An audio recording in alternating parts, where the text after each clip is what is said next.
حي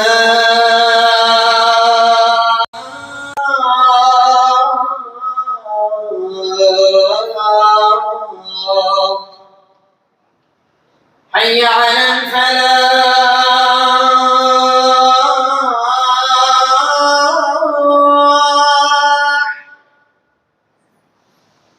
حي على الفلاح.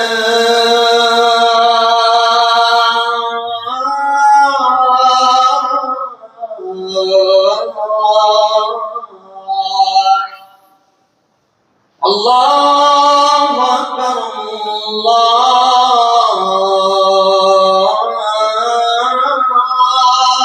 أكبر لا إله إلا الله.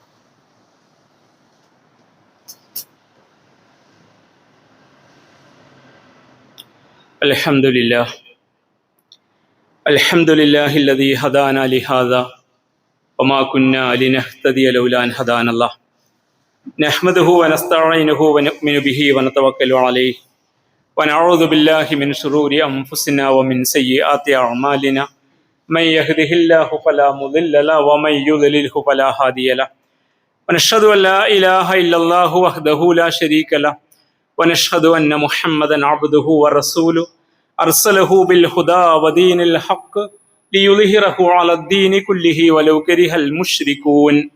اللهم صل على محمد وعلى آل محمد كما صليت على إبراهيم وعلى آل إبراهيم وبارك على محمد وعلى آل محمد كما باركت على إبراهيم وعلى آل إبراهيم في العالمين إنك حميد مجيد. أما بعد فإن خير الحديث كتاب الله وخير الهدي هدي محمد صلى الله عليه وسلم وشر الأمور محدثاتها وكل بدعة ضلالة. أيها الناس أوصيكم وإياي أولا بتقوى الله. رب اشرح لي صدري ويسر لي أمري واحلل عقدة من لساني يفقهوا قولي. إن أريد إلا الإصلاح ما استطعت وما توفيقي إلا بالله عليه توكلت وإليه أنيب. أعوذ بالله من الشيطان الرجيم. بسم الله الرحمن الرحيم. ونريد أن نمن على الذين استضعفوا في الأرض ونجعلهم أئمة ونجعلهم الوارثين. صدق الله العلي العظيم. ബഹുമാന്യരായ സത്യവിശ്വാസികളെ, വിശ്വാസിനികളെ, റബ്ബ് സുബ്ഹാനഹു വ തആലയുടെ കൽപ്പനകൾ ജീവിതത്തിലുടനീളം പാലിച്ചുകൊണ്ട് അവൻ്റെ വിധി വിലക്കുകൾ സൂക്ഷിച്ച് ജീവിക്കണമെന്ന് ആദ്യമായി എന്നോടും തുടർന്ന് എൻ്റെ സഹോദരി സഹോദരന്മാരോട് ഉപദേശിക്കുന്നു. വിസ്മരിച്ചു പോകാതിരിക്കാൻ, നിരന്തരം വിശ്വാസികളുടെ ഓർമ്മയിൽ നിൽക്കാൻ വേണ്ടി വർഷാവർഷം ആവർത്തിച്ച് അനുസ്മരിപ്പിക്കപ്പെടുന്ന രണ്ട് ചരിത്രങ്ങളുണ്ട്. അതിലൊന്ന് ദുൽഹജ്ജ് മാസത്തിലെ ഇബ്രാഹിമി ചരിത്രമാണ്. രണ്ടാമത്തേത് മുഹറം മാസത്തിലെ പത്താം ദിനവുമായി, മുഹറം 10 ബന്ധപ്പെടുത്തിയുള്ള മൂസാ നബി അലൈഹി സ്വലാത്തു വസ്സലാമയുടെ നേതൃത്വത്തിന് കീഴിൽ ബനൂ ഇസ്രായേൽ സമുദായം വിമോചിതരായ ചരിത്രമാണ്. ഈ രണ്ട് ചരിത്രവും സഹസ്രാബ്ദങ്ങളായി ആവർത്തിച്ചുകൊണ്ടിരിക്കുകയാണ്. ഇതിൻ്റെ അനുസ്മരണം നിന്നു പോകാൻ പാടില്ല എന്ന നിലക്ക്. ആദ്യത്തേത് 4500 വർഷങ്ങൾക്കപ്പുറത്ത് നടന്ന സംഭവമാണ്. ഇബ്രാഹിമി ചരിത്രം അന്നാണ് സംഭവിക്കുന്നത്. രണ്ടാമത്തേത് മുഹറം 10 നാം അനുസ്മരിക്കുന്ന ചരിത്രമാവട്ടെ 3500 വർഷങ്ങൾക്ക് മുമ്പ് സംഭവിച്ചതാണ്. 3500 വർഷങ്ങൾക്ക് മുമ്പ് സംഭവിച്ച ഒരു സംഭവം, അത് നിലവിൽ ജീവിക്കുന്ന മുസ്ലിം സമുദായം പച്ചയായിട്ട് സ്മരിക്കണം. ആ ബ്ലൂ പ്രിന്റ് അവർ ശരിക്കും പഠിക്കണം. അതിൻ്റെ അടിസ്ഥാനത്തിലുള്ള കാര്യങ്ങളെ ശരിയായി അറിഞ്ഞിരിക്കണം. അത് അള്ളാഹുവിൻ്റെ ഒരു തീരുമാനമാണ്. ആ തീരുമാനത്തിന്റെ ഭാഗമായി അള്ളാഹു സുബ്ഹാനഹു വ തആല വിശുദ്ധ ഖുർആനിൽ ആ ചരിത്രം സവിസ്തരം പ്രതിപാദിച്ചു. വിശുദ്ധ ഖുർആൻ ഏറ്റവും കൂടുതൽ പേരെടുത്ത് പറഞ്ഞ പ്രവാചകൻ മൂസ അലൈഹി സ്വലാത്തു വസ്സലാമയാണ്. 136 തവണ 34 അധ്യായങ്ങളിലായിട്ട്. ഈ ചരിത്രമാവട്ടെ മൂസ ഫിറഔൻ ചരിത്രം, അക്കാലഘട്ടത്തിലെ ബനൂ ഇസ്രായേൽ സമൂഹത്തിന്റെ ചരിത്രം. അത് കുറെ അധികം പേജുകൾ ചെലവഴിച്ചുകൊണ്ട് വിസ്തരിച്ചു.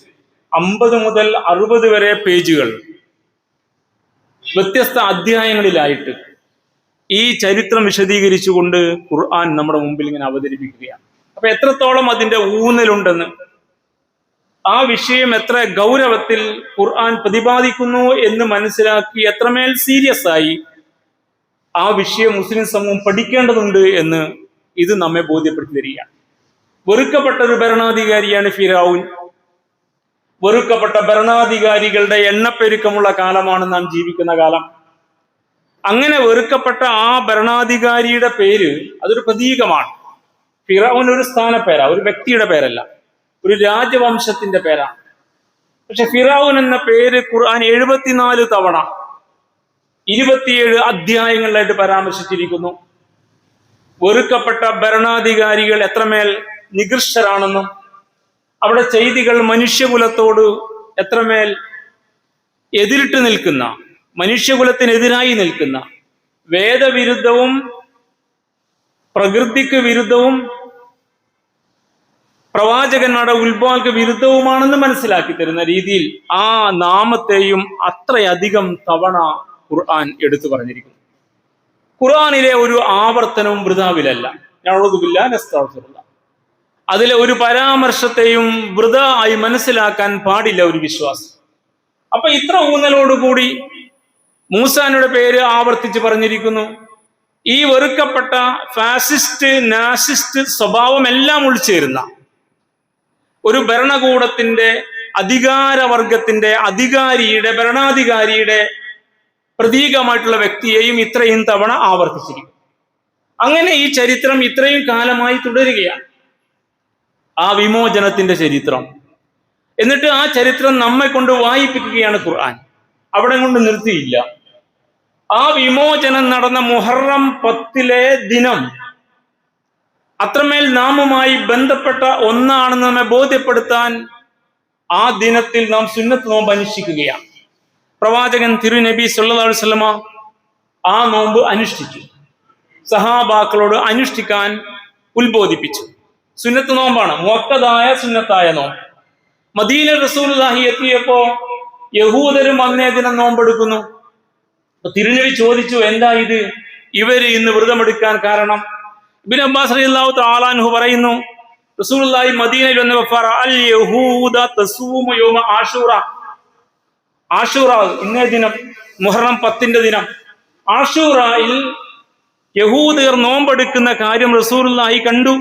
മാ ഹാദ, ഇവർ നോമ്പെടുക്കാൻ ന്യായം എന്താണ്? റസൂൽ ചോദിച്ചു. ഖാലു, അപ്പൊ യഹൂദർ തന്നെ മറുപടി പറഞ്ഞു, ഹാദാ യൗമുൻ സ്വാലിഹ്, ഇത് ഏറെ ഉത്കൃഷ്ടമായ സവിശേഷമായ ഒരു ദിനമാണ്. അതാ യൗമുൻ നജ്ജല്ലാഹു ബനി ഇസ്രായീല മിൻ അദുവ്വിഹിം, ഈ ദിനത്തിന്റെ പ്രത്യേകത അല്ലാഹു സുബ്ഹാനഹു വ തആല ഇസ്രായേൽ സമൂഹത്തെ അവരുടെ എതിരാളി ശത്രുവിൽ നിന്ന് നജ്ജ രക്ഷപ്പെടുത്തിയ ദിനമാണ്. ഫസാമഹു മൂസ, അങ്ങനെ വിമോചിപ്പിച്ചതിന് നന്ദി പ്രകാശിപ്പിച്ചുകൊണ്ട് മൂസ നബി അന്ന് നോമ്പെടുത്തു. ഫസാമഹു മൂസ അലൈഹി സ്വലാത്തു വസ്സലാം അന്ന് നോമ്പെടുത്തു. റസൂലുള്ളാഹി പറഞ്ഞു, ഫഅന അഹഖു ബി മൂസ മിൻകും, നിങ്ങളെക്കാളൊക്കെ മൂസയുടെ ഏറ്റവും അടുത്തവൻ ഞാനാണ് ആ പൈതൃകത്തിന്റെ നേരവകാശി. യഹൂദരായ നിങ്ങളല്ല, വിശ്വാസികളായ ഞങ്ങളാണ്. അതുകൊണ്ട് ഫസാമഹു, റസൂലുള്ളാഹി നോമ്പെടുത്തു മാത്രമല്ല, ഫഅമറ ബി സിയാമിഹി, നോമ്പെടുക്കാൻ എല്ലാവരും കൽപ്പിച്ചു എന്നല്ല. റസൂലുള്ളാഹി പറഞ്ഞു, ഈ യഹൂദര് 10 നോമ്പെടുക്കുന്നത്, നിങ്ങൾ 10 മാത്രം നോമ്പെടുക്കൽ നിർത്തരുത്. ഖാലഫു അൽ യഹൂദ വൻ നസാറ, ഇസ്ലാമിന്റെ ഒരു തത്വമാണ് യഹൂദരോടും നസ്രാണിനും വിരുദ്ധമായി മാറുക. അവരുടെ അതേ രീതി അനുസ്മരിക്കുന്നതിന് പകരം, അനുധാവനത്തിന് പകരം കർമ്മശൈലി അവരുമായി ഭിന്നിക്കുക എന്നത് ഇസ്ലാമിന്റെ ഒരു തത്വമാണ്. അതുകൊണ്ട് റസൂലുള്ളാഹി പറഞ്ഞു സൂമു യോമൻ ഖബ്ലഹു അയോമൻ ബഅദഹു. നിങ്ങളൊരു കാര്യം ചെയ്യണം.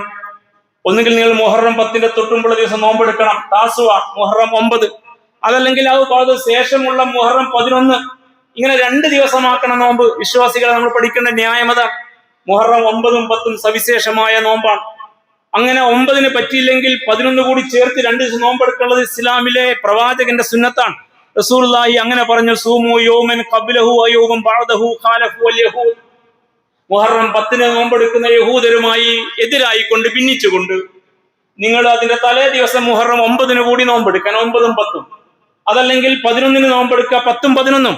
അങ്ങനെ ആയിരിക്കണം നിങ്ങൾ നോമ്പെടുക്കേണ്ടത്. വക്കാല എന്ന റസൂലുള്ളാഹി ഇത്ര കൂടി പറഞ്ഞു ലൈം ബഖീതു ഇലാ ഖാബിൽ, അടുത്ത വർഷം ഈയുള്ളവൻ ആയുസ്സോടെ ജീവിച്ചിരിക്കുന്നുണ്ട് എങ്കിൽ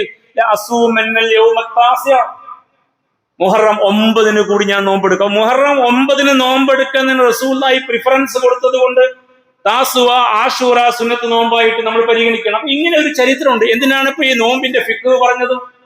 ഇത് ഇസ്ലാമിലെ ഈ ചരിത്രം 3500 വർഷങ്ങൾക്ക് മുമ്പ് ഒരു മർദ്ദക ഭരണകൂടത്തിന്റെ കരാളഹസ്തത്തിൽ നിന്ന് ഒരു മർദ്ദ ജനസമൂഹം വിമോചിക്കട്ടെ, അള്ളാഹുവിന്റെ പിന്തുണയാൽ വിമോചിതരായ ചരിത്രത്തിന്റെ സംഭവത്തെ ഖുർആൻ അതിന്റെ പേജുകൾ സവിസ്തരം ഉപയോഗപ്പെടുത്തി വിശദീകരിച്ചതിന് പുറമെ ആ പ്രവാചകനെയും പ്രവാചകന്റെ എതിർപക്ഷത്ത് പ്രതിഷ്ഠിക്കപ്പെട്ട ആ വെറുക്കപ്പെട്ട ഭരണാധികാരിയുടെ നാമത്തെയും ഇത്രയധികം തവണ ഖുർആൻ ആവർത്തിച്ചു യാഥാർത്ഥ്യം ഉണ്ടായിരിക്കെ അതിനെല്ലാം അപ്പുറത്ത് ആ ദിനത്തെ ഏറ്റെടുത്തുകൊണ്ട് ഞങ്ങൾ അതിന്റെ നേരവകാശികൾ ആ ചരിത്രത്തെ നമ്മളുമായി ബന്ധപ്പെടുത്തി ഇന്ന് നമ്മൾ വൃതാനുഷ്ഠാനത്തിലാണ്, സുന്നത്തായ വൃതാനുഷ്ഠാനം. അപ്പൊ ഇത്രത്തോളം പ്രാധാന്യത്തോടെ ഈ വിഷയത്തെ എന്തുകൊണ്ട് ഇസ്ലാം കണ്ടു എന്ന ചോദ്യത്തിനാണ് ഇന്ന് നോമ്പെടുക്കുന്ന വിശ്വാസികൾ ഉത്തരം കണ്ടെത്തേണ്ടത്. എന്തുകൊണ്ട് ഇങ്ങനെ ഈ സംഭവം, ഈ ചരിത്രം ഇത്രമേൽ നാമുമായി ബന്ധപ്പെടുത്തി ഖുർആനിലൂടെ, സംഭവത്തിലൂടെ, ഈ സുന്നത്ത് നോമ്പിലൂടെ അതുമായി ബന്ധപ്പെട്ട് അതിന്റെ അവകാശികളായി പറഞ്ഞു നടക്കുന്ന യഹൂദർന്ന് വ്യത്യസ്തമായി 2 ദിവസം ആ നോമ്പ് അനുഷ്ഠിക്കാൻ ആഹ്വാനം ചെയ്തുകൊണ്ട് ഈ ചരിത്ര പൈതൃകത്തെ നമ്മളുമായി ഇത്രയും ചേർത്ത് വെച്ചതിന്റെ പിന്നിലെ പ്രാധാന്യം എന്ത് എന്ന് നാം പഠിക്കണം. അതിന്റെ ന്യായത്തെ കുറിച്ചാണ് ഈ ദിനം നാം വിശകലനം ചെയ്യേണ്ടത്. ഇത് നിങ്ങൾ പഠിക്കേണ്ടുന്ന ഒരു പാഠമാണ്. ഇതിൽ നിങ്ങൾക്ക് ഒരുപാട് വഴി തെളിഞ്ഞു കിട്ടും. നിങ്ങൾ ഇത്തരം അവസ്ഥകളെ ന്യായമായും അഡ്രസ് ചെയ്യേണ്ടി വരും എന്നാണ്. ഇന്ന് ഇന്ത്യൻ മുസൽമാന്മാർ ഈ അവസ്ഥയെ അഡ്രസ് ചെയ്തുകൊണ്ടിരിക്കുക. ഇന്ത്യൻ മുസൽമാന്മാരുടെ മുമ്പിൽ മുന്നോട്ടുള്ള പ്രയാണത്തിന്റെ രൂപരേഖ ഖുർആനിലുണ്ട്. അത് 3500 വർഷം മുമ്പ് സംഭവിച്ച ഈ ചരിത്രം വെച്ചുകൊണ്ട്. അതുകൊണ്ട് ഇത്തരം ഒരവസ്ഥയെ നിങ്ങൾ അഭിമുഖീകരിക്കേണ്ടി വന്നേക്കും.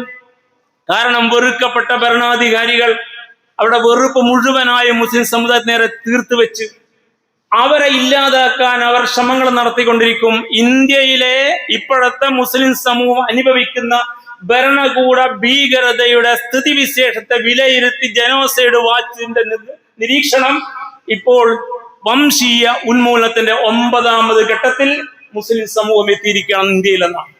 ഇത്ര അടുത്ത് എത്തിയിട്ടും ഈ വിഷയത്തിൽ ഒരു വെപ്രാളവും ബേജാറുമില്ലാത്ത വിധം ജീവിക്കുന്ന ഒരു മുസ്ലിം സമുദായത്തെ കുറിച്ച് നമ്മൾ എന്ത് പറയാം? വംശീയ ഉന്മൂലനത്തിന്റെ 4 ഘട്ടങ്ങളാ അന്ന് ഫിറൗൻ നടപ്പാക്കിയത്. ഇവിടെ ജനോസൈഡിന്റെ 9ാമത് ഘട്ടത്തിൽ ഇന്ത്യൻ മുസ്ലിം എത്തിയിരിക്കുന്നു എന്ന് ഈ ജനോസൈഡ് നിരീക്ഷിക്കുന്ന ആളുകൾ പറഞ്ഞുകൊണ്ടിരിക്കുക. അടുത്ത ഭരണകൂടത്തിന്റെ വൃത്തികെട്ട ചെയ്തികളെ യഥാവിധി വിലയിരുത്തിക്കൊണ്ട് യാഥാർത്ഥ്യം പറഞ്ഞിരിക്കെ അത്തരം ഒരു അവസ്ഥയുടെ മുമ്പിൽ എത്തിയിട്ടും മുഹറം 10ന്റെ സുന്നത്ത് നോമ്പിന്റെ പുണ്യത്തെ കുറിച്ചല്ല അതിനപ്പുറത്തുള്ള ചരിത്ര യാഥാർത്ഥ്യത്തെ മനസ്സിലാക്കാൻ കഴിയാതെ പോയ ഒരു വിശ്വാസി സമൂഹത്തെ പോലെ വിഡ്ഢികളായവർ ഭൂമുഖത്ത് വേറെ ആരെങ്കിലും ഉണ്ടോ എന്ന ഒരു ചോദ്യമാണ് ഈ ദിനത്തിന്റെ പ്രത്യേകത. അതുകൊണ്ട് സഹോദരന്മാരെ, മുഹറം 10 അത്തരം ഒരു ദിനമാണ്. സുന്നത്ത് നോമ്പിന്റെ പുണ്യം നമുക്കറിയാം. കഴിഞ്ഞ ഒരു വർഷത്തെ പാപങ്ങൾ ഈ സുന്നത്ത് നോമ്പ് ഇങ്ങനെ പുറത്തു കിട്ടും. ശരിയാണ്, സുന്നത്ത് നോമ്പെടുക്കുമ്പോൾ നോമ്പിൻ്റെതായ ആലസ്യവും അസ്ക്യതയും ഒക്കെ അതും ഉണ്ടാവും. അതിൽ ദിക്റും ദുആയും ഒക്കെയായി ഞാൻ ചെലവഴിക്കാൻ പഠിച്ചവരുമാണ്.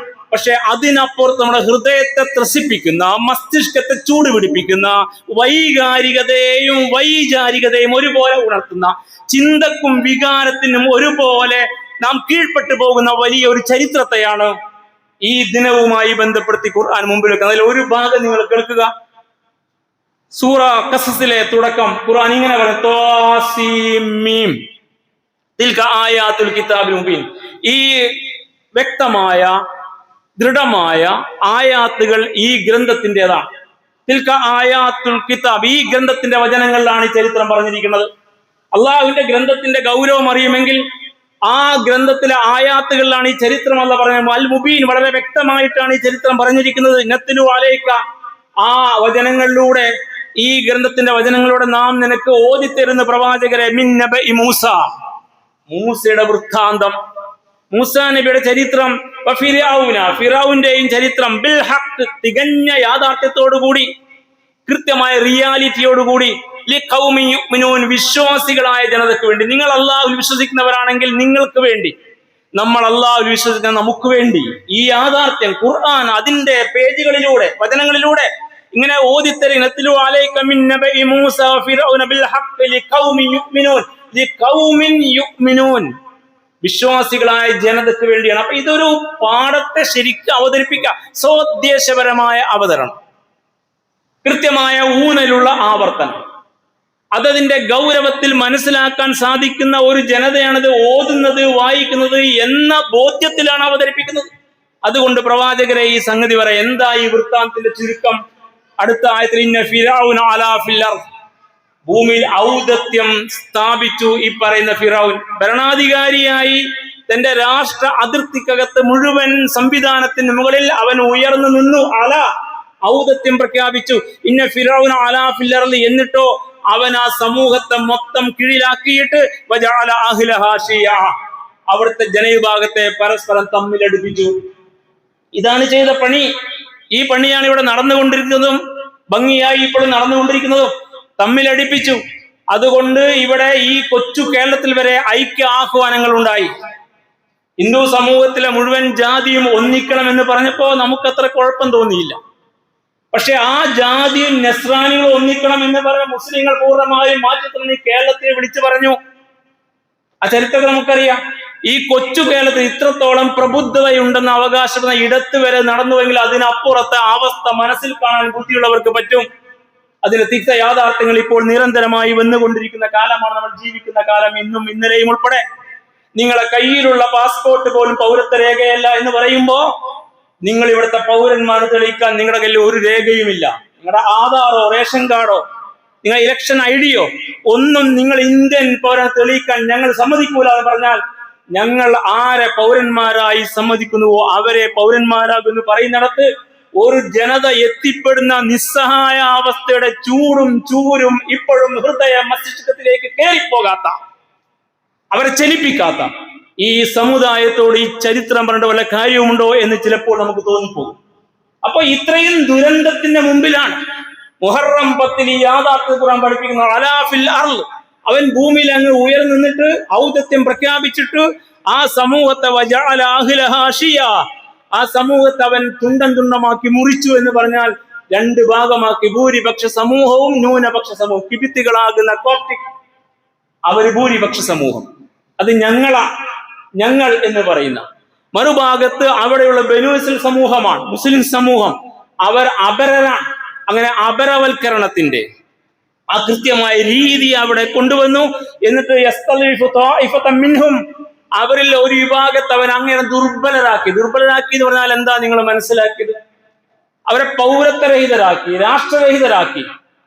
അവർക്ക് പള്ളികളില്ല, പള്ളികൾക്ക് അനുവാദമില്ല, അവർക്ക് സ്ഥലം വാങ്ങാൻ, ഭൂമിയിൽ സ്ഥലം വാങ്ങാൻ അവകാശമില്ല, അവർക്ക് ഒരവകാശവുമില്ല, കൃത്യമായ കൂലി ചോദിക്കാൻ പോലും അവകാശമില്ല. അവരിൽ ആരെ എപ്പോഴെങ്കിലും പിടിച്ച് അടിമകളാക്കാം, അവരിൽ ഏത് സ്ത്രീയെയും പിടിച്ചു കൊണ്ടുപോയി ഇങ്ങത്തിന് വഴക്കാം, തന്റെ വീട്ടിൽ നിന്ന് വപ്പാട്ടിയാക്കാം, കെട്ടിയിട്ട് പീഡിപ്പിക്കാം. ഇങ്ങനെ ഒരു സമൂഹത്തെ ദുർബലമാക്കി കളഞ്ഞു. ആ ദുർബലമാക്കിയ അവസ്ഥയെ ഖുർആൻ വിഭാഗത്തെ അങ്ങനെ ദുർബലരാക്കി, അഥവാ പൗരത്വരഹിതരാക്കി, രണ്ടാംകിട പൗരന്മാരാക്കി മാറ്റി. എന്നിട്ടോ യുസബ്ബിഹു അബ്നാഅഹും, ആ ജനോസയുടെ അവസാന ഘട്ടത്തിലേക്ക് അവരെത്തിയപ്പോ യുസബ്ബിഹു അബ്നാഅഹും, അവരിലെ ആൺമക്കളെ അവനെ അരുങ്കൊല അറുത്ത് കൊന്നു. അരിങ്കൊല ദബഹ എന്ന പ്രയോഗം, കൊന്നു എന്നല്ല, കത്തല എന്നല്ല, ദബഹ അരിങ്കൊല ചെയ്തു. വയസ്തഹീ നിസാഅഹും, അവരിലെ പെൺമക്കളെ മാനഹാനി സഹിച്ച് ജീവിക്കേണ്ട അവസ്ഥയിലേക്ക് എത്തിച്ചു. അതാ മനസ്സിലാക്കാൻ ഉത്തരേന്ത്യയിലെ ദരിദ്ര പെൺകുട്ടികളെ അനുഭവിക്കുന്ന അവസ്ഥ പഠിച്ചാൽ മനസ്സിലാകും. ഭാര്യ എടുത്ത് കൊണ്ടുപോയി ഉപയോഗിച്ച് കൊല്ലുകയോ അല്ലെങ്കിൽ തിരിച്ചു തരുകയോ എറിയുകയോ ചെയ്യുന്ന അവസ്ഥ നിരന്തരം നടന്നുകൊണ്ടിരിക്കുന്നു. ശബ്ദമില്ലാത്തവരുടെ ശബ്ദം കേൾപ്പിക്കാൻ ആളില്ലാതെ പോയ സാമൂഹിക ക്രമത്തിനകത്ത്. അപ്പൊ മാനഹാനി സഹിച്ച് ജീവിക്കുക. ഇതൊക്കെ പച്ചയായിട്ട് ഖുർആൻ വചനത്തിന്റെ ശരിയായ അർത്ഥകൽപ്പനയെ നമ്മുടെ മുമ്പിൽ ലൈവായിട്ട് കാണാൻ പറ്റുന്ന ഒരു സാമൂഹിക ക്രമത്തിലാണ് നമ്മൾ ഈ മുഹറം 10 നോമ്പെടുത്തുകൊണ്ടിരിക്കുന്നത്. ആ വെറുക്കപ്പെട്ട ഭരണാധികാരി ഉണ്ടല്ലോ, അങ്ങനെ കുഴപ്പം ചെയ്തുകൊണ്ടിരിക്കുന്ന ആൾപ്പെട്ട ഒരുത്തനാണ്, വലിയ കുഴപ്പക്കാരനാണ് അവൻ എന്ന് ഖുർആൻ സൂറ കസ 4-ാം വചനത്തിൽ അല്ലാഹ് പറയാ. അങ്ങനെ അങ്ങ് വിടാൻ നമുക്ക് തീരുമാനമില്ല, അങ്ങനെ അങ്ങ് വിടാൻ നിങ്ങൾക്കും തീരുമാനം ഉണ്ടാവരുത്. അടുത്ത സൂക്തം അതാണ് മുഖത്തിൽ ഓതി വെച്ച സൂക്തം. മണ്ണിൽ മർദ്ദിതരായി, പീഡിതരായി, നിന്ദിതരായി, നിസ്സഹായരായി, നിരാലംബരായി, രണ്ടാംകിട പൗരന്മാരായി, പൗരത്വരഹിതരായി രാഷ്ട്രീയ ജീവിക്കുന്ന അവസ്ഥ സംഭവിക്കാൻ പാടില്ല. അങ്ങനെയുള്ള ആളുകൾ, അങ്ങനെ ഒരു വിഭാഗം, ഒരു ഭരണകൂടം ആരെങ്കിലും ആക്കിയാൽ നുരീദു, നാം ഉദ്ദേശിക്കുന്നു അന്നമുന്ന, അവരെ അനുഗ്രഹിക്കാൻ, അവരുടെ കൂടെ നിൽക്കാൻ ഞാൻ തയ്യാറാണെന്ന്, അവരെ അനുഗ്രഹിക്കാൻ ഞാൻ തയ്യാറാണെന്ന്. അവരെ നേതാക്കളാക്കി മാറ്റാൻ അതെന്റെ തീരുമാനമാണെന്ന്. അവർ ജനിച്ചു വളർന്ന നാടിന്റെ അനന്തരാവകാശികൾ അവരായിരിക്കണം. അവർ ജനിച്ച മണ്ണിൽ കാലുറപ്പിക്കാൻ അവർക്ക് പറ്റണം. അങ്ങനെ അവരെ ആക്കിയെടുക്കാൻ എനിക്ക് തീരുമാനമുണ്ട് എന്ന് പറയുമ്പോൾ നിങ്ങൾക്ക് തീരുമാനമുണ്ടോ എന്ന് ചരിത്രം കേൾക്കുന്ന നമ്മെ ഓർമ്മിക്കുക. ഈ ഓർമ്മപ്പെടുത്തുന്ന ദിനമാണ് മുഹറം 10. അത് കേവലം സുന്നത്ത് നോമ്പിന്റെ ഇടമല്ല. സുന്നത്ത് നോമ്പിന്റെ പ്രാധാന്യവും അതിന്റെ മർമ്മവും ഇതുമായി ബന്ധപ്പെടുത്തി. അതുകൊണ്ട് മൂസാ നബി കടല് കടത്തിക്കൊണ്ടുപോയ ആ മുസ്ലിം സമുദായത്തെ ഒരു ഭാഗത്ത് അധിവസിപ്പിച്ച് അവർക്ക് അന്നവും വെള്ളവും ഭക്ഷണം നൽകിക്കൊണ്ടിരിക്കുക. അവരോട് പറഞ്ഞൊരു ഭാഗം കൂടി ഖുർആൻ സൂറ ഇബ്രാഹിം 6-ാം വചനത്തിൽ നമ്മളോട് കൂടി പറയുന്ന ഭാഗമായി മനസ്സിലാക്കാനാ. വൈദ് ഖാല മൂസ ലി ഖൗമിഹി, ആ വിമോചിതരായ ജനതയോട് മൂസാ നബി പറഞ്ഞ ആ സന്ദർഭം നിങ്ങൾ ഓർക്കുക. ഇസ് എന്ന് പറയുമ്പോൾ നിങ്ങൾ ഓർക്കുക എന്നാണ്. നമ്മളുമായിട്ട് ലിങ്ക് ചെയ്യുക ഈ സംഭവത്തെ. അന്ന് ആ സീനാ പർവ്വതത്തിന്റെ താഴ്വാരത്തിൽ മന്നയും സെൽവയും കഴിച്ച് മേഘക്കുടക്കീഴിൽ ജീവിക്കുന്ന ഒരു ജനതയോട് മൂസാ നബി പറഞ്ഞ വർത്തമാനം നമ്മളുമായി ബന്ധപ്പെടുത്തിയിട്ട് ജീവിക്കുന്ന മുസ്ലിം ഇത് നിങ്ങൾ ഓർക്കണം, വൈദ് നിങ്ങൾ ഓർക്കണം. കാല മൂസ, മൂസ പറഞ്ഞ ആ സന്ദർഭം ലി ഖൗമിഹി, തന്റെ ജനതയോട് ഉസ്കുറൂ നിഅമത്തല്ലാഹ്, അള്ളാഹു നിങ്ങളോട് ചെയ്ത ഔദാര്യം നിങ്ങൾ ഓർക്കണം. ഉസ്കുറൂ നിഅമത്തല്ലാഹി അലൈക്കും, അള്ളാഹു നിങ്ങളോട് കാണിച്ച അനുഗ്രഹത്തെ നിങ്ങൾ ഓർക്കണം. ഇത് അൻജാക്കും മിൻ ആലി ഫിറഔൻ, ഈ ഫിറഔൻ പ്രവൃത്തികൾ അതൊരു നീണ്ട നിര ഭരണാധികാരികളാണ്. അത് ഏറ്റവും ക്രൂരൻ രാംസിസ് 2-ാമനാണ്. ആ ഫറോവ തസ്തികയിൽ ഈജിപ്ത് ഭരിച്ച മുഴുവൻ സംവിധാനത്തെയും അവന്റെ ബാക്കിയുള്ള സിൽബന്ദികളെയും ചേർത്താണ് ആലു ഫിറഔൻ എന്ന പ്രയോഗം ഖുർആൻ നടത്തിയത്. അങ്ങനെ ഇത് അൻജാക്കും ആലി ഫിറഔന, ഫിറഔൻ ഗോത്രത്തിൽ നിന്ന്, ഫിറഔൻ പ്രവൃത്തിയിൽ നിന്ന്, ഫിറഔന്റെ ആളുകൾ നിന്ന് നിങ്ങളെ രക്ഷിച്ച സന്ദർഭം. യസൂമുനക്കും സൂഅൽ അദാബ്, വളരെ നികൃഷ്ടമായ രീതിയിൽ അവൻ നിങ്ങളുടെ മേൽ മർദ്ദനത്തിന്റെ, പീഡനത്തിന്റെ മുറകൾ അങ്ങനെ നടത്തിക്കൊണ്ടിരിക്കുകയായിരുന്നു. നിങ്ങളെ കഠിനമായി ശിക്ഷിക്കുകയായിരുന്നു. ആ ശിക്ഷയുടെ ഭാഗമായിട്ട്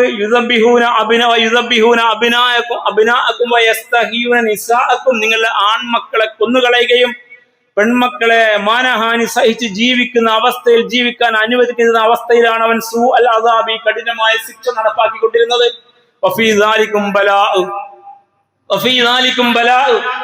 അത് നിങ്ങൾക്കൊരു പരീക്ഷണമായിരുന്നു, നമുക്കൊരു പരീക്ഷണമാണ് ഇന്ത്യൻ അവസ്ഥ എന്ന് മനസ്സിലാക്കാൻ കഴിയണം. നമുക്കൊരു പരീക്ഷണമാണ് ഇന്ത്യൻ അവസ്ഥ. അസുഖം പരീക്ഷണമാണ്, സാമ്പത്തിക നഷ്ടവും പരീക്ഷണമാണെന്നൊക്കെ പഠിച്ചവർക്ക്, മരണം പരീക്ഷണമാണെന്ന് പഠിച്ചവർക്ക് ഇത് പരീക്ഷണമാണെന്ന് മനസ്സിലായില്ല. അതുകൊണ്ട് ഇത് വേറെന്തോ ഒരു സംഗതിയാണ്. അതിപ്പോ നമ്മൾ അങ്ങനെ ആക്കേണ്ടതില്ല. ഇങ്ങോട്ട് വരുമ്പോ നോക്കാം, നമ്മൾ ദിക്റും സ്വലാത്തൊക്കെ മുന്നോട്ട് പോയാൽ മതി എന്നൊക്കെ വിചാരപ്പെടുന്നവരെ അല്ല പഠിപ്പിക്കുക. നിങ്ങൾ കൈവക്കപ്പെടും, അവര് കൈവക്കപ്പെട്ടതുപോലെ. നിങ്ങൾ പീഡിപ്പിക്കപ്പെടും, അവര് പീഡിപ്പിക്കപ്പെട്ടതുപോലെ. നിങ്ങൾ വംശീയ ഉന്മൂലനത്തിന്റെ ഘട്ടങ്ങൾ കടന്നു പോകും, അവർ കടന്നുപോയതുപോലെ ഇത് സംഭവിക്കും. ഇത് സംഭവിക്കും എന്ന് മനസ്സിലാക്കാൻ കൊല്ലം കൊല്ലം മുഹറത്തിൽ ആവർത്തിക്കാൻ പറഞ്ഞത്. അത് മറന്നു പോകാൻ പാടില്ല. മൂസാ നബിയിൽ തുടങ്ങിയ അനുസ്മരണമാണ്. അത് മുഹമ്മദ് എത്തിയപ്പോ 2 ദിവസമാക്കി മാറ്റി. അങ്ങനെ 9ഉം 10ഉം നോമ്പെടുത്തുകൊണ്ട് ചരിത്രത്തെ ശരിക്കും പഠിക്കണം. അങ്ങനെ ഇത് വഫീദാലിക്കും ബലാഉം മിർ റബ്ബിക്കും, നിങ്ങളെ നാഥൻ നിങ്ങളെ ഒരു പരീക്ഷണമാണ്, ചെറിയതല്ല, അലീം. ബലാഉം മിർ റബ്ബിക്കും അലീം, ഏറ്റവും കഠോരമായ ഒരു പരീക്ഷണമാണത്. ഈ യാഥാർത്ഥ്യം നിങ്ങൾ അറിയണം. പക്ഷെ അങ്ങനെ ഒരു പരീക്ഷണം അല്ലാഹ് നിങ്ങളെ രക്ഷപ്പെടുത്തിയതാണ്. മർദ്ദിതരായ നിങ്ങൾക്ക് വിമോചനം സംഭവിക്കുകയും നിങ്ങൾ ഔന്നത്യത്തോടെ ഇസ്സത്തോടെ ജീവിക്കുകയും ചെയ്തുകൊണ്ടിരിക്കുകയാണ് ഇപ്പോൾ. ഈ യാഥാർത്ഥ്യം മറന്നു പോകരുത്. അതുകൊണ്ട് അങ്ങനെയാണ് മർദ്ദിത ജനവിഭാഗത്തിന്റെ പ്രതീക്ഷയും പ്രത്യാശയുമായി മുഹറം 10. ഏതായിരുന്നു ഇസ്രായേൽ സമൂഹം എന്ന് കൂടി അനുസ്മരിക്കും. ഈ ഇസ്രായേൽ സമൂഹം ഈജിപ്തിലെത്തിയത് യൂസുഫ് നബിയുടെ കാലത്താണ്. യൂസുഫിലൂടെയാണ്. യൂസുഫ് എന്ന പയ്യൻ സഹോദരന്മാരുടെ കുടില ബുദ്ധിയുടെ പ്രവർത്തനത്തിന്റെ ഫലമായി, പൈശാചിന്റെ ഫലമായി കിണറ്റിലെറിയപ്പെട്ടു. യാത്രാസംഘം എടുത്തു ഈജിപ്തിലെ തെരുവിൽ കൊണ്ടുവന്ന് വിറ്റു. അവിടുത്തെ പ്രഭു വാങ്ങി. ഇങ്ങനെ ഒരു ചരിത്രമുണ്ട്. ഫിലസ്തീനിൽ കിടന്ന യൂസുഫ് എന്ന ടീനേജുകാരൻ ഇപ്പോൾ ഈജിപ്തിലെ ഒരു വീട്ടിൽ വളർത്തുപുത്രനായിട്ട് മാറി. അങ്ങനെയാണ് ഇസ്രായേൽ സമൂഹത്തിന്റെ ആദ്യ തരി ഈജിപ്തിലെത്തുന്നത്. പിന്നീട് അദ്ദേഹത്തിന് സംഭവിച്ച കഥയൊക്കെ നമ്മൾ കിസ്സകളായിട്ട് പഠിച്ചതാ. മിമ്പറിൽ നമുക്ക് സമയപരിമിതിയുണ്ട്. യൂസുഫ് ചരിത്രം നിങ്ങൾക്കൊക്കെ അറിയാം. ഒടുവിൽ ജയിലിലടക്കപ്പെട്ടു. ജയിൽ മോചിതനായി വരാൻ നിമിത്തമുണ്ടായി രാജാവിന്റെ സ്വപ്നം. അന്ന് ഈജിപ്ത് ഭരിച്ചത് ഈജിപ്തിലെ രാജാക്കന്മാരല്ല, പുറത്തുനിന്ന ഹിക്സോസ് വിഭാഗമാണ്. മാന്യന്മാരായ ഒരു കൂട്ടർ. ആ രാജാവ് സ്വപ്നം കണ്ടു. 7 തടിച്ച പശുക്കൾ, 7 മെലിഞ്ഞ പശുക്കൾ. 7 സമൃദ്ധിയുടെ കാലം, 7 ദുരന്തത്തിന്റെ കാലം. അതിന്റെ വ്യാഖ്യാനം ഈ പശുക്കളുമായി ബന്ധപ്പെടുത്തിയും നെൽക്കതിർമണി കതിരുമായി ബന്ധപ്പെട്ടുള്ള ഈ വ്യാഖ്യാനം അല്ല അർത്ഥം ആർക്കും മനസ്സിലായില്ല. പക്ഷെ അത് 7 സമൃദ്ധിയുടെ കാലവും 7 ക്ഷാമത്തിന്റെ കാലവുമാണെന്ന യാഥാർത്ഥ്യം സ്വപ്ന വ്യാഖ്യാനം അറിഞ്ഞ യൂസുഫ് പറഞ്ഞു കൊടുത്തു. യൂസുഫിന്റെ കൂടെ ജയിലടക്കപ്പെട്ട കക്ഷി സ്വപ്ന വ്യാഖ്യാനം പറയാൻ ഈ ആളുകൾ പരാജയപ്പെട്ടപ്പോ യൂസുഫിനെ ഓർത്തിട്ട് ഓടിച്ചെന്ന് ഈ സംഗതി പറഞ്ഞ് രാജാവ് കണ്ട സ്വപ്നം ഇതാണ്. ഖുർആനിൽ വിസ്തരിക്കുന്നുണ്ട്. ആ ഭാഗം നമ്മൾ വായിച്ചാൽ വളരെ ആവേശത്തോടെ സന്ത്രാസത്തോടെ വായിച്ച് മുന്നോട്ട് പോകും. അപ്പോ അദ്ദേഹം വളരെ കൂളായിട്ട് പറഞ്ഞു, ഇത് അള്ളാഹ് എനിക്ക് നൽകിയ അറിവാണ്. സ്വപ്ന വ്യാഖ്യാനം. അടുത്ത 7 വർഷം നന്നായിട്ട് വിളവെടുത്ത് നിങ്ങളത് കതിർപ്പുരയിൽ തന്നെ സൂക്ഷിക്കണം. ആവശ്യത്തിന് മാത്രമേ ചെലവഴിക്കാവൂ. ധാന്യശേഖരം നന്നായി. അന്ന് ഇതുപോലത്തെ ഈ പറഞ്ഞ ഗോഡൌൺ സിസ്റ്റം ഒന്നും ഇല്ലാത്ത കാല. അപ്പൊ അദ്ദേഹം പറഞ്ഞു കൊടുത്തു, നിങ്ങൾ ആ വിത്തുകൾ കതിരിൽ തന്നെ സൂക്ഷിക്കുക. കതിരിൽ നിന്ന് അറുത്ത് മാറ്റരുത്. കൊയ്തെടുത്ത കതിർപ്പുരയിൽ തന്നെ വിത്തുകൾ നിങ്ങൾ സൂക്ഷിക്കുക. അപ്പൊ കുറെ കാലം സൂക്ഷിക്കാൻ പറ്റും. അത് അന്നത്തെ ഒരു രീതിയാണ്. ഇതൊരു പ്രവാചകന് അള്ളാഹുവിന്റെ വഹീന്റെ റിസൾട്ടാണ് കേട്ടോ. അങ്ങനെ വേണ്ടത് മാത്രം എടുക്കുക. കാരണം അടുത്ത 7 വർഷം കടുത്ത ക്ഷാമമാണ് വരാൻ പോകുന്നത്. ഈ വിവരം വന്ന് പറഞ്ഞപ്പോൾ രാജാവ് അത്ഭുതപ്പെട്ടു. മോചിപ്പിക്കാൻ പറഞ്ഞു. അദ്ദേഹം സ്വയമേവ ഇറങ്ങി വന്നില്ല. എന്നെ കുറിച്ച് ആശയം പറഞ്ഞ പെണ്ണുങ്ങൾ സത്യം പറയട്ടെ എന്ന് പറഞ്ഞു. അങ്ങനെ പെണ്ണുങ്ങൾ പറഞ്ഞു, ഞങ്ങളാണ് കുറ്റക്കാർ, ഞങ്ങൾ അദ്ദേഹം നേരെ ആരോപണം ഉന്നയിച്ചതാണെന്ന് പറഞ്ഞു. അങ്ങനെ ജയിലിൽ നിന്ന് വന്ന് അദ്ദേഹത്തെ നേരെ കൊണ്ടുപോയിട്ട് അധികാരമേൽപ്പിച്ചു. ഇന്നക ലദൈന മക്കീനുൻ അമീൻ, താങ്കൾ ഞങ്ങളുടെ വിശ്വസ്തനും ശക്തനുമായ ഭരണാധികാരിയാണ് എന്ന് പറഞ്ഞ് ഖജനാവ് അങ്ങ് ഏൽപ്പിച്ചു കൊടുത്തു. ആ ഭരണാധികാരി ഖജനാവ് ഏൽപ്പിച്ചു കൊടുത്ത് ഇതിന്റെ പ്ലാനും പദ്ധതിയും നടപ്പാക്കി. കൃഷിയെ ആശ്രയിച്ച് നിൽക്കുന്ന ഒരു രാജ്യമാണ് ഈജിപ്ത്. നൈലിനെതിരെ 2 കരകളിലും സമൃദ്ധമായി വിളയുന്ന കൃഷിയിടമാണ് ആ രാജ്യത്തിന്റെ സമ്പൽ സമൃദ്ധിയുടെ ഏറ്റവും വലിയ അടിസ്ഥാനം. അതുകൊണ്ട് അന്ന് ഏതൊരു ഭരണാധികാരിയും ലഭ്യമാകാൻ ആഗ്രഹിക്കുന്ന മേഖല ഖജനാവാണ്. ഇന്ന് ആഭ്യന്തരം ആഗ്രഹിച്ച് നടക്കുന്ന പോലെ അങ്ങനെയുള്ള തെരഞ്ഞെടുപ്പിന്റെ കാര്യം കഴിഞ്ഞാൽ പിന്നെ നടക്കുന്ന പ്രശ്നങ്ങൾ നമുക്കറിയാം. അതുകൊണ്ട് ഇത് തന്നെ ഏറ്റെടുത്തു. തന്റെ പ്ലാനും പതി നടപ്പാക്കിയിട്ട് ഈജിപ്തിനെ സമൃദ്ധിയിലേക്ക് എത്തിച്ചു. അങ്ങനെ അവസാനം ക്ഷാമം ഈജിപ്തിൽ മാത്രമല്ല പുറത്തും പിടിപെട്ടു. അപ്പോൾ ഫിലസ്തീനിലെ തന്റെ സഹോദരന്മാർ, ഈജിപ്തിൽ സമൃദ്ധിയുണ്ട്, അവിടെ ചെല്ലുന്നവർക്ക് അന്നം കിട്ടും, റേഷൻ കണക്കിന് കിട്ടും, അളവ് പാത്രം കണക്കാക്കി കിട്ടുമെന്ന് കിട്ടപ്പോ അവര് ഭക്ഷണത്തിന് വന്നതാ. അങ്ങനെയാണ് പിന്നീട് തന്ത്രപൂർവ്വം അനിയൻ ബിന്യാമീനെ കൂടി എത്തിക്കുന്നതും ശേഷം ഇദ്ദേഹമാർന്ന് വെളിപ്പെടുന്നതും അങ്ങനെ പിതാവിനെയും കുടുംബത്തെയും ഇങ്ങോട്ട് കൊണ്ടുവരുന്നതും അദ്ദേഹത്തിന്റെ സ്വപ്നം സാക്ഷാത്കൃതമാകുന്നത്. അങ്ങനെയാണ് ഇസ്രായേൽ സമൂഹം യാക്കൂബ് നബിയും 12 മക്കളും പുത്രകളത്രാദികളും പേരമക്കളും ഈജിപ്തിലേക്ക്. ഇങ്ങനെയാണ് ഇസ്രായേൽ സമൂഹം ഈജിപ്തിലെത്തുന്നത്. പിന്നീട് 80 വർഷം യൂസുഫ് നബിയാണ് ഭരണാധികാരി. പഠിക്കേണ്ട ചരിത്രമാണ് കേട്ടോ. ഇത്തിരി നീണ്ട കാര്യങ്ങളാ, പക്ഷെ ആവേശം ചരിത്രം. 80 വർഷം. തന്റെ 30ാമത് വയസ്സിൽ ആദ്യം ഭരണാധികാരിയാവുന്നത്. 30ാമത്തെ വയസ്സിൽ യൂസുഫ് ഈജിപ്തിൽ ഭരണാധികാരി. ഖജനാവേറ്റ് തുടങ്ങിയതാ. ഭക്ഷ്യവകുപ്പാണ് ഏറ്റെടുത്തത്. പിന്നെ രാജാവ് എല്ലാം ഏൽപ്പിച്ചു കൊടുക്കുക. പിന്നെ അദ്ദേഹം മലിക്കാണ്, രാജാവാണ് അവിടെ. അങ്ങനെ 80 വർഷം 110 വയസ്സിലാണ് അദ്ദേഹം വഫാത്താകുന്നത്. ഇസ്സത്തോടെ ഇസ്രായേൽ സമൂഹം ജീവിക്കുക അവിടെ. ഇന്ത്യയിൽ മുഗളന്മാരുടെ കാലത്ത് മുസൽമാന്മാർ ജീവിച്ച പോലെ ഈ ഇന്ത്യയിൽ 800-ലധികം വർഷം മുസൽമാന്മാർ ഇസ്സത്തോടെ ജീവിച്ചതാ. മുഗളന്മാരെല്ലാവരും നല്ല ഭരണാധികാരികളല്ല, പക്ഷെ മുസ്ലിം ഇസ്ലാം ഇവിടെ വന്ന് ഇവിടെ നിന്നും പുറത്തു കൊണ്ടുപോകാതെ ഇവിടെ തന്നെ സംവിധാനിച്ച ഒരു കൂട്ടർ. അങ്ങനെയാണ് ആ പൈതൃകത്തിൽ ആ മുസൽമാന്മാർ അന്നുണ്ടാക്കിയ സകല പൈതൃകം ഇടിച്ച് നിരപ്പായിക്കൊണ്ട് ഇന്നും ഇന്നലെയുമായി 56 പള്ളികൾ പൊളിച്ചിട്ടുണ്ട്. എല്ലാം അതിൻ്റെ ഉജ്ജ്വലമായ പൈതൃകത്തിൽ നിൽക്കുന്ന സംവിധാനങ്ങളാണ്. അപ്പൊ ഇങ്ങനെയുള്ള ആ ഒരു തുടർച്ചയിൽ പൈതൃകത്തോടെ ജീവിച്ച ഒരു മുസ്ലിം സമൂഹം ഇന്ത്യയിലുണ്ട്. അവർ പഠിക്കണം ഈ പാഠം. അതുപോലെ ഔന്നത്യത്തിൽ ജീവിച്ച ഇസ്രായേൽ സമൂഹം ഈജിപ്തിൽ. യൂസുഫ് ശേഷം കഥ മാറി, ചരിത്രം മാറി. മുഗളന്മാർക്ക് ശേഷം ബ്രിട്ടീഷുകാർ വന്നു. പിന്നീട് ഇന്ത്യ സ്വതന്ത്രമായി. സ്വതന്ത്ര ഇന്ത്യയിൽ രക്തം നൽകി ജീവൻ നൽകി അതിനെ വിമോചിപ്പിച്ച മുസ്ലിം സമൂഹം ഉണ്ട് ഇവിടെ ഇസ്സത്തോടെ. കഥ മാറി. ഇപ്പോ അവസ്ഥ മാറി. എങ്കിൽ അവസ്ഥകൾ മാറും. അന്ന് അവർ അനുഭവിച്ചത് നിങ്ങൾ അനുഭവിക്കും എന്ന് പഠിപ്പിക്കുക. അപ്പൊ ഇതൊരു ബ്ലൂ പ്രിന്റാ. ഈ ബോധ്യം ഉണ്ടാവണം ഖുർആൻ വായിക്കുന്ന മുസൽമാൻ. ഈ ബോധ്യം ഉണ്ടാവണം നോമ്പെടുക്കുന്ന മുഹറം നോമ്പെടുക്കുന്ന വിശ്വാസിക്ക്. ഇത് ഇന്ത്യയിലെ ഓരോ മുസൽമാനും കുഞ്ഞിനുള്ളിൽ ഉണ്ടായിരുന്നു എങ്കിൽ അത്ഭുതം സംഭവിക്കും. ഈ ചരിത്രം പറഞ്ഞു കൊടുക്കാൻ മാതാപിതാക്കൾക്ക് അറിയില്ല. മിമ്പറുകൾ അതിന് തയ്യാറല്ല. സുന്നത്ത് നോമ്പിന്റെ പ്രാധാന്യം പഠിപ്പിച്ചേക്കാം. ഇത്തിരി കടന്നു കഴിഞ്ഞാൽ വിപ്ലവത്തിന്റെ വിമോചനത്തെ കുറിച്ച് സ്വപ്നങ്ങളും പറഞ്ഞേക്കാം. അതിനപ്പുറത്ത് ഈ പാഠം A to Z ആ ആയത്തിന്റെ അടിസ്ഥാനത്തിൽ സംഭവ ലോകവുമായി ബന്ധപ്പെടുത്തി സംസാരിച്ചിരുന്നു എങ്കിൽ സ്വപ്നങ്ങൾ ഉണ്ടാകുമായിരുന്നു ഇന്ത്യയിലെ മുസൽമാന്മാർക്ക്. മുമ്പ് ബൈത്തുൽ മുഖദ്ദസ് നഷ്ടപ്പെട്ടു പോയ കാലത്ത് സലാഹുദ്ദീൻ അയ്യൂബിയെ തന്റെ ഉമ്മ ചോറ് കൊടുക്കുന്ന കാലം. ചോറ് കൊടുക്കുന്ന ഉമ്മ ഓരോ ഉരുള വായിൽ വെച്ചെടുക്കുമ്പോഴും ബൈത്തുൽ മുഖദ്ദസിന്റെ കഥ പറഞ്ഞു കൊടുക്കുമായിരുന്നില്ല. അങ്ങനെ ബൈത്തുൽ മുഖദ്ദസിന്റെ വിമോചനം സ്വപ്നം കണ്ട് സലാഹുദ്ദീൻ അയ്യൂബി വളർന്നു.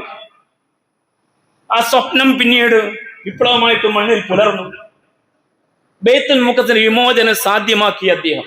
അങ്ങനെയാണ് സ്വപ്നങ്ങൾ ഉണ്ടാവണം.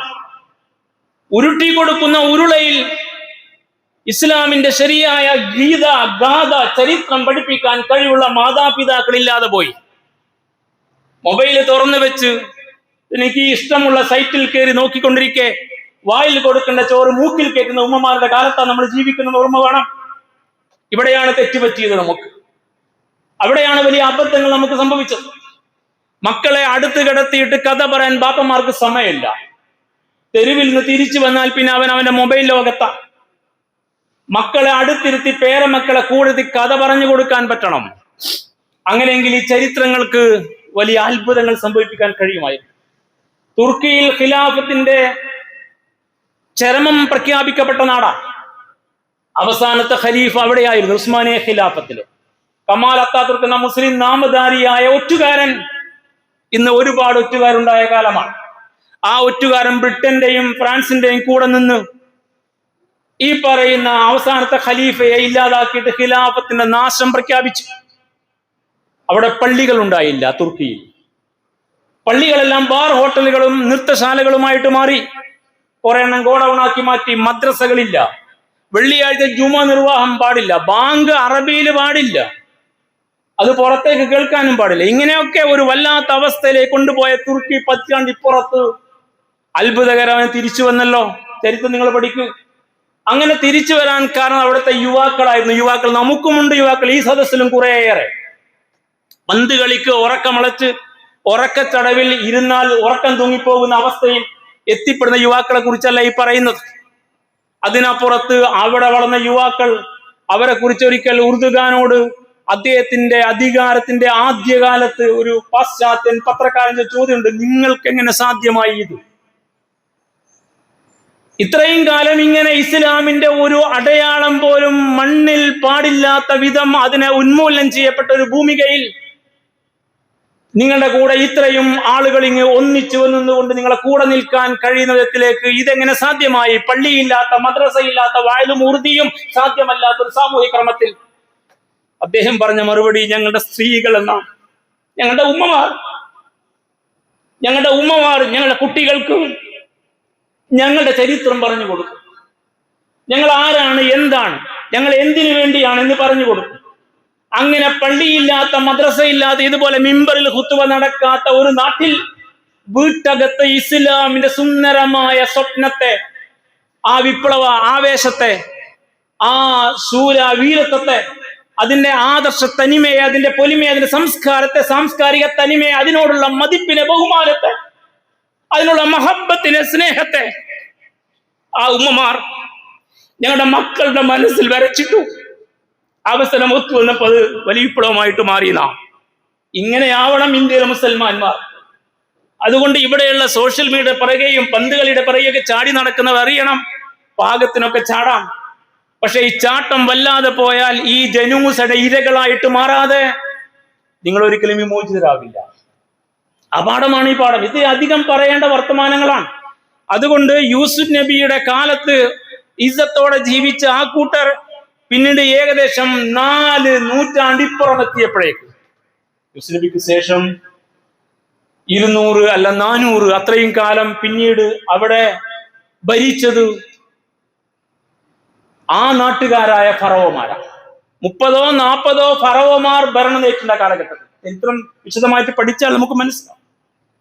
അങ്ങനെ ആ ഭരണാധികാരികള് അധികാരമേറ്റപ്പോൾ തുടങ്ങിയ ആദ്യ സ്റ്റെപ്പാണ് ഈ സമുദായത്തെ അന്യവൽക്കരിക്കാനുള്ള ശ്രമം. അങ്ങനെയാണ് തുടങ്ങിയത്. അപരവൽക്കരണം ഇന്ത്യയിൽ തുടങ്ങിയതുപോലെ അവിടെയും തുടങ്ങി വെക്കും. കുറഞ്ഞ കാലം കൊണ്ടല്ല, സമയമെടുത്തുകൊണ്ടാണ്. അതുകൊണ്ടാണ് ഏകദേശം 4 നൂറ്റാണ്ട് കാലം, 400 വർഷങ്ങളുടെ നീണ്ട കാലഘട്ടത്തിൽ ഈ കടന്നു വന്ന ഭരണാധികാരികൾ ഈ പറയുന്ന മുസ്ലിം സമൂഹത്തെ അപരവൽക്കൽ ശ്രമങ്ങൾ നടത്തിക്കൊണ്ടിരുന്നു. ഘട്ടം ഘട്ടമായിട്ട് അവർ ആ പണി പൂർത്തിയാക്കി. ആ പണിയുടെ ഘട്ടങ്ങൾ കൃത്യമായിട്ട് ഇങ്ങനെ ഇസ്ലാമിക ചരിത്രം രേഖപ്പെടുത്തിയിട്ടുണ്ട്, വിശുദ്ധ ഖുർആന്റെയും തിരുസുന്നത്തിന്റെയും അടിസ്ഥാനത്തിൽ.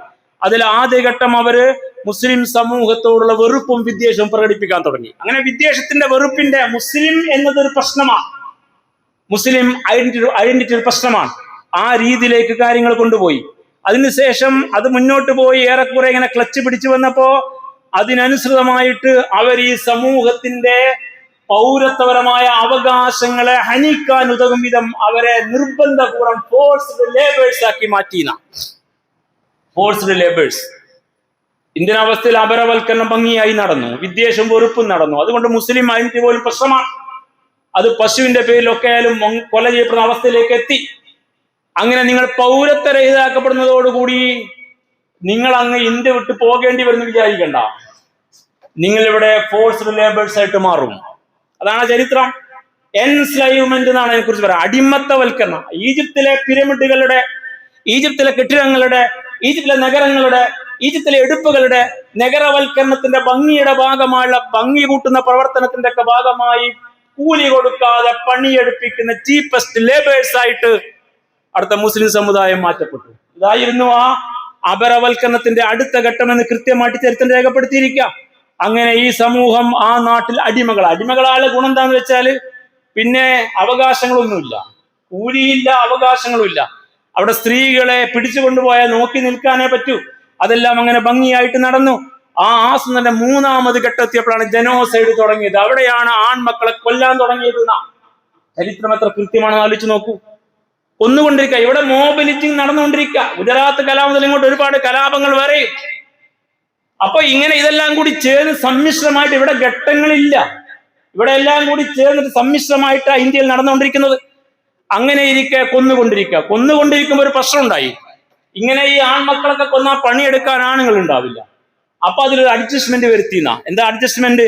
1 വർഷം നമ്മൾ കാലാവധിയിൽ ജനിക്കുന്ന എല്ലാ ആൺകുട്ടികളെയും കൊന്നു കളയാം, അടുത്തൊരു വർഷം കൊല്ലാതിരിക്കും. അങ്ങനെ അറ്റ് റാൻഡം ഈ പണി ചെയ്തു. അങ്ങനെ ആൺമക്കളെ കൊല്ലാതിരുന്ന വർഷമാണ് ഹാറൂൺ ജനിച്ചത്, മൂസയുടെ ജ്യേഷ്ഠൻ. കൊല്ലാൻ തീരുമാനിച്ച വർഷം മൂസ ജനിച്ചത്. അതുകൊണ്ടാണ് ഉമ്മാക്കല്ല വഹി കൊടുത്തു ഖുർആനിൽ.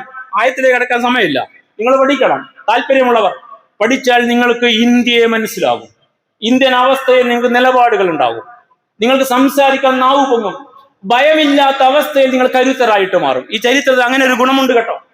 അങ്ങനെയാണ് ചരിത്രം. അങ്ങനെ പെട്ടിയിലാക്കി ഒഴുക്കി വിട്ടതാ. കൊട്ടാരത്തിലെത്തി, കൊട്ടാരത്തിൽ വളർന്നു. എത്ര വയസ്സ് വരെ? 40 വയസ്സ് വരെ. 40 വയസ്സ് വരെയും അപ്പോൾ ഈ സമൂഹം പീഡിപ്പിക്കപ്പെടാ. മുസ്ലിം സമുദായം മർദ്ദിക്കപ്പെടുക, കൊല ചെയ്യപ്പെട്ടുകൊണ്ടിരിക്കുക. ഒരു കൊല്ലം കൊല, അടുത്ത കൊല്ലം വിടുതൽ, അടുത്ത കൊല്ലം വീണ്ടും കൊല, ഇങ്ങനെയാ. അപ്പൊ കുറെ പേര് കൊല ചെയ്യപ്പെട്ടിട്ടുണ്ടാവും. അത് രക്ഷപ്പെട്ടത് മൂസയാണ്. ആ നിയമത്തിന്റെ ഇളവിൽ 40 വർഷം വരെ കൊട്ടാരത്തിൽ പുറത്തിറങ്ങി നടന്നപ്പോൾ ഉണ്ടായ സംഭവം നിങ്ങൾക്കറിയാം. 2 പേർ അടിപിടി, ഒരു ഭൂരിപക്ഷ വർഗീയക്കാരനും ഒരു സംഘി പരിവാരക്കാരനും ഒരു മുസൽമാൻ പേര് കണ്ടവരോടൊക്കെ അടിപിടി ഉണ്ടാക്കാൻ പോകുന്ന ആളെ കുറിച്ച് പരാമർശം ഈ ആയത്തിൽ. അങ്ങനെയാണ് വലിയ വർത്തം. ഇപ്പോഴും നിങ്ങൾ നടക്കുന്ന പല കൊലപാതകത്തിന്റെയും പിറകിൽ തുടങ്ങി വെച്ചൊരു മുസ്ലിം ഉണ്ടാവും. അങ്ങനെയും പഠിക്കണം. ഉത്തരേന്ത്യയിലേക്കാണ് പോയാൽ ഈ മോബിലിനിടയിലും ചരിത്രമായി നമ്മൾ നാണം കെട്ടുപോകും. തട്ടിക്കൊണ്ടുപോയ ഒരു പെൺകുട്ടി കൊല ചെയ്യപ്പെട്ട് തെരുവിൽ വലിച്ചിട്ട് നമ്മൾ ആദ്യം പേടിക്കുക, പഠിച്ചവനെ ഒരു മുസ്ലിം പേര് കാരണം ഉണ്ടാവുമെന്നാ. അപ്പൊ അത്രയും ദുരന്തം ഇപ്പോഴും ഇവിടെ നടന്നുകൊണ്ടിരിക്കുന്നുണ്ട്. അന്ന് അവിടെ അങ്ങനെ തന്നെ അടിയുണ്ടാക്കി മുസൽമാൻ. മൂസയെ കണ്ടപ്പോ സഹായത്തിന് വിളിച്ചു. മൂസാ നബി ചെന്നു, ഇടപെട്ടു, ഒന്ന് കൊടുത്തു, അവൻ തീർന്നു. മൂസാക്ക് പേടിച്ചു. പിറ്റേന്ന് ഇതേ പ്രശ്നക്കാരൻ മുസ്ലിം വേറൊരുത്തനുമായിട്ട്. അങ്ങനെയാണ്. അങ്ങനെ ചില പ്രശ്നക്കാരി സമുദായത്തിലുണ്ട്. അവരെ പിടിച്ച് കൈകാര്യം ചെയ്യാൻ മുസൽമാനർക്ക് പറ്റണം. അങ്ങനെയാണ്.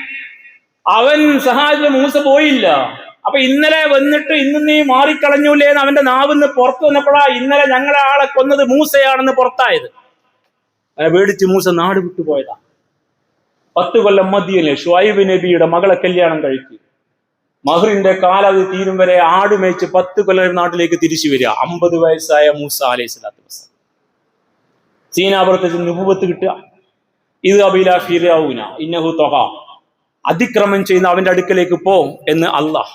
ഒറ്റക്ക് വെയ്യ, സഹായി വേണം. ഹാറൂനെ ചോദിച്ചു കൊടുത്തു. ഇത് ഹബായില ഫിറഔൻ, 2 പേരും പോണം. അങ്ങനെയാണ് 2 പേരും കൂടി നേരെ കൊട്ടാരത്തിലേക്കാ. സംസാരിക്കാൻ ഭയമുള്ള മുസ്ലിം നേതൃത്വം അറിയണം. നാട് വിട്ട് പേടിച്ചിട്ട് നാട് വിട്ടു പോയ മൂസ കരുത്തനായിട്ട് നേരെ കൊട്ടാരത്തിലേക്കാ. ഭരണയുടെ മുഖത്ത് നോക്കി സംസാരിക്കാൻ പഠിക്കണം നമ്മുടെ പണ്ഡിതന്മാരും നേതാക്കന്മാരും. ഭരണകൂടത്തിന്റെ മുഖത്ത് സംസാരിക്കാൻ കഴിയാത്ത നേതാക്കന്മാരും പണ്ഡിതന്മാരും സമുദായത്തിന് ഭാരമാണ് കൂട്ടരെ. അതുകൊണ്ട് നേരെ കൊട്ടാരത്തിൽ പോയിട്ട് അങ്ങ് സംസാരിക്കാൻ. ആ കൊട്ടാരം ഒറ്റ വർത്തമാനം മതി, ഖുർആന്റെ ഒരൊറ്റ ആയത്ത് മതി യാഥാർത്ഥ്യം മനസ്സിലാക്കി തരാൻ. മൂസാ നബി കൊട്ടാരത്തിൽ ചെന്നിട്ട് വളരെ കൃത്യമായിട്ട് പറഞ്ഞ വർത്തമാനം വിശുദ്ധ ഖുർആൻ കൃത്യമായിട്ട് പ്രഖ്യാപിക്കുന്നുണ്ട്. ആ പ്രഖ്യാപനത്തിൽ സൂറ ത്വാഹ 47 ഫഅ്തിയാഹു, നിങ്ങൾ 2 പേര് അങ്ങോട്ട് ചെല്ല് അല്ലാഹ് പറഞ്ഞു. ഫഖൂല, എന്നിട്ട് അവനോട് പറയടോ നിങ്ങൾ 2 പേരും. ഫഖൂല, നിങ്ങൾ പറയണം, ഇന്നാ റസൂല റബ്ബിക, ഞങ്ങൾ 2 പേരും നിന്റെ റബ്ബയച്ച ദൂതന്മാരാണ്. ഫഅർസിൽ മഅനാ ബനി ഇസ്രായേൽ, ഇസ്രായേൽ സമൂഹത്തെ വിട്ടുതരണം. വലാ തുഅദ്ദിബുഹും, ഇനി അവരെ തുടരുത്, അരുതെന്ന് പറയാൻ പറ്റണം. ഭരിക്കുന്ന മുസ്ലിം സമൂഹത്തിന്റെ പദ്ധതികൾക്ക്, നയിക്കുന്ന നായകന്മാർക്ക് അരുത്, തുടരുത്. വലാ തുഅദ്ദിബുഹും, തുടരുത്. ആദ്യം ദിവസം പോയിട്ട് നേരെ പോയിട്ട് മുഖത്തോക്കി പറയാ, അർസിൽ മഅനാ ബനി ഇസ്രായേൽ, ഇസ്രായേൽ സമൂഹത്തെ ഞങ്ങൾക്ക് വിട്ടുതരണം. വലാ തുഅദ്ദിബുഹും, നീ അവരെ തുടരുത്, ശിക്ഷിക്കരുത്. അരുതെന്ന് പറയാൻ നാവ് പൊങ്ങാൻ മാത്രം കരുത്തുള്ള ഭീരുത്വം കയ്യൊഴിൽ നേതാക്കന്മാർ എന്ന് നിങ്ങളെ നയിക്കുന്നുവോ അന്നേ നിങ്ങൾക്ക് മുഹറം 10 അനുസ്മരിക്കാൻ അർഹത ഉണ്ടാവുകയുള്ളൂ എന്ന് ഇന്ത്യൻ മുസൽമാനോട് പറയാൻ നമുക്ക് ആളുകളില്ലാതെ പോയി. അതുകൊണ്ട് മാപ്പുസാക്ഷികളായിട്ട് ഒത്തുനിൽക്കുകയാണ് നമ്മുടെ നേതാക്കന്മാരും ഭരണാധികാരി പണ്ഡിതന്മാരും ഒക്കെ. അവൻ ഉണ്ടാക്കിയ സാമ്രാജ്യം തകരോ, അവിടേക്ക് ഈടി വരുമോ എന്ന് പേടിക്കുന്ന നേതാക്കന്മാരും പണ്ഡിതന്മാരും നമ്മളെ നയിക്കുന്ന കാലത്തോളം മുഹറം 10 സുന്നത്ത് നോമ്പേറ്റ് ആലസ്യത ഇരിക്കാനേ നമുക്ക് പറ്റൂ. അതിലപ്പുറത്ത് ഈ വിപ്ലവത്തിന്റെ സാക്ഷാത്കാരം നമ്മിലൂടെ സംഭവിക്കില്ല എന്ന് കൃത്യമായിട്ട് ഖുർആൻ പ്രഖ്യാപിക്കാം. അതുകൊണ്ട് ഞങ്ങൾ വന്നത് അള്ളാഹുവിന്റെ ആയത്തുകളുമായിട്ടാ. വടി കാണിച്ചു കൊടുത്തു, കയ്യിൽ വെച്ചിട്ട് കക്ഷത്തിൽ വെച്ചിട്ട് പൊക്കി കാണിച്ചു കൊടുത്തു, അള്ളാഹുവിന്റെ വചനങ്ങൾ കേൾപ്പിച്ചു. എന്നിട്ട് പറഞ്ഞു, വസ്സലാമു അലാ മനിത്തബൽ ഹുദാ, ഈ ഹിദായത്ത് സ്വീകരിച്ചാൽ നിനക്ക് സമാധാനത്തെ ജീവിക്കാട്ടോന്നാ. ഒരു രാജ്യത്തോട് മുഴുവനായിട്ടങ്ങ് പറയാം. ഇതൊരു വ്യക്തിയുള്ള കൊട്ടാരത്തിൽ പറഞ്ഞാൽ നാടറിയും, നിയമസഭയിൽ പറഞ്ഞാൽ നാടറിയുന്നത് പോലെ, പാർലമെന്റിൽ പറഞ്ഞാൽ നാടറിയുന്നത് പോലെ അവിടെ പോയിട്ടാ പറഞ്ഞത്. അങ്ങനെ കരുത്തുള്ള നേതൃത്വം മുസ്ലിം സമൂഹത്തെ നയിക്കുകയും ഈ ചരിത്രത്തിന്റെ ആവേശത്തെ ഈ സമൂഹത്തിലെ അവസാനത്തെ കുട്ടിയും നമ്മുടെ യുവതലമുറയും സ്ത്രീകളും കുഞ്ഞുങ്ങളും ഒരുപോലെ ഉൾക്കൊള്ളുകയും ചെയ്യുന്ന ഒരു കാലം വന്നാൽ ഇന്ത്യയിൽ മുഹറം 10 വിമോചനം ആവർത്തിക്കും. ഈ യാഥാർത്ഥ്യം മനസ്സിലാക്കുന്ന ദിനമാണ് സഹോദരന്മാരെ ഇന്നേ ദിനം. ആ ചരിത്രത്തെ എത്രയധികം വിശദീകരിച്ചാൽ മതിയാവില്ല. അതിന്റെ ഓരോ പോയിന്റുകളും അതിന്റെ ഓരോ നാഴികക്കല്ലുകളും നമുക്ക് ഇന്ന് വലിയ പാഠങ്ങളാണ്. യാഥാർത്ഥ്യം ഉൾക്കൊണ്ടുകൊണ്ട് ഖുർആൻ ഒരാവർത്തി ഇനിയും വായിക്കുക. അല്ലാഹു സുബ്ഹാനഹു വ തആല മുഹറം 10 ചരിത്ര ആദാത്തെ ഉൾക്കൊണ്ടുകൊണ്ട് വിമോചനത്തെ സ്വപ്നം കണ്ട് ആ വിമോചനത്തെ മണ്ണിൽ സാക്ഷാത്കരിക്കാൻ ആദർശത്തിന്റെ കരുത്തിൽ വിപ്ലവ വീര്യത്തോടെ പ്രവർത്തിക്കുന്ന, സമരോത്സുകരായി പ്രവർത്തിക്കുന്ന നല്ല വിശ്വാസികളും വിശ്വാസിനികളുമായി മാറാൻ അള്ളാഹു നമ്മെ തുണക്കുമാറാവട്ടെ. അഖൂലു ഖൗലി ഹാദാ വസ്തഗ്ഫിറുല്ലാഹ ലീ വലക്കും വസ്തഗ്ഫിറൂഹു ഇന്നഹു വൽ ഗഫൂറുർ റഹീം ഫദ്ഉഹു ഇന്നഹു വൽ ബർറുൽ കരീം.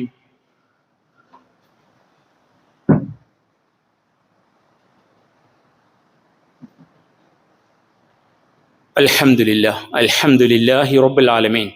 അല്ലാഹുമ്മ സ്വല്ലി വസല്ലിം അലാ അബ്ദിക വറസൂലിക മുഹമ്മദിനിൽ അമീൻ വഅലാ ആലിഹി മഅന അയ്യുഹന്നാസ് ഊസിക്കും ബിതഖ്വല്ലാഹ് യാ അയ്യുഹല്ലദീന ആമനു തഖുല്ലാഹ ഹഖ തുഖാതി വലാ തമൂതുന്ന ഇല്ലാ വഅൻതും മുസ്ലിമൂൻ. ബഹുമാന്യരായ സഹോദരന്മാർ, അല്ലാഹു സുബ്ഹാനഹു വ തആല അവന്റെ ഇഷ്ടദാസന്മാരിൽ ദാസിമാരിൽ നാം ഏവരെയും ഉൾപ്പെടുത്തുമാറാവട്ടെ. അള്ളാഹുവിന്റെ കൽപ്പനകൾ യഥാവിധി പാലിച്ച് ജീവിക്കാൻ ഉണർത്തുന്നു. ആ വിധിവിലക്കുകൾ പാലിക്കാനും ശീലിക്കാനും അള്ളാഹു നമുക്ക് സന്മനസ് പ്രദാനം ചെയ്യുമാറാവട്ടെ. നമ്മിൽ നിന്ന് മരിച്ചുപോയവർക്ക് അള്ളാഹു മഗ്ഫിറത്തും മർഹമത്തും നൽകുമാറാവട്ടെ. നമ്മളെ രോഗികൾക്ക് നാഥൻ ശിഫയും ശമനവും നൽകുമാറാവട്ടെ. നാം അനുഭവിക്കുന്ന എല്ലാ പ്രയാസങ്ങളും ദൂരീകരിച്ച് അള്ളാഹു നമുക്ക് എളുപ്പം നൽകുമാറാവട്ടെ. ജനിച്ച മണ്ണിൽ കാലുറപ്പിച്ച് ജീവിക്കാൻ അള്ളാഹു നമ്മെ സഹായിക്കുമാറാവട്ടെ. നമ്മുടെ നാശം കൊതിക്കുന്നവരുടെ നാശം അള്ളാഹു ഉറപ്പുവരുത്തുമാറാവട്ടെ. ربنا آتنا في الدنيا حسنة وفي الآخرة حسنة وقنا عذاب النار. اللهم اغفر للمؤمنين والمؤمنات والمسلمين والمسلمات الأحياء منهم والأموات إنك مجيب الدعوات يا قاضي الحاجات. اللهم أعز الإسلام والمسلمين وأذل الشرك والمشركين. اللهم أجرنا من النار، اللهم أجرنا من النار، اللهم أجرنا من النار. ربنا اغفر لنا ولإخواننا الذين سبقونا بالإيمان ولا تجعل في قلوبنا غلا للذين آمنوا ربنا إنك رؤوف رحيم. ربنا تقبل منا إنك أنت السميع العليم وتب علينا إنك أنت التواب الرحيم واغفر لنا يا غافر المذنبين وارحمنا بأنواع رحمتك يا أرحم الراحمين. سبحان ربك رب العزة عما يصفون وسلام على المرسلين والحمد لله رب العالمين. آمين برحمتك يا أرحم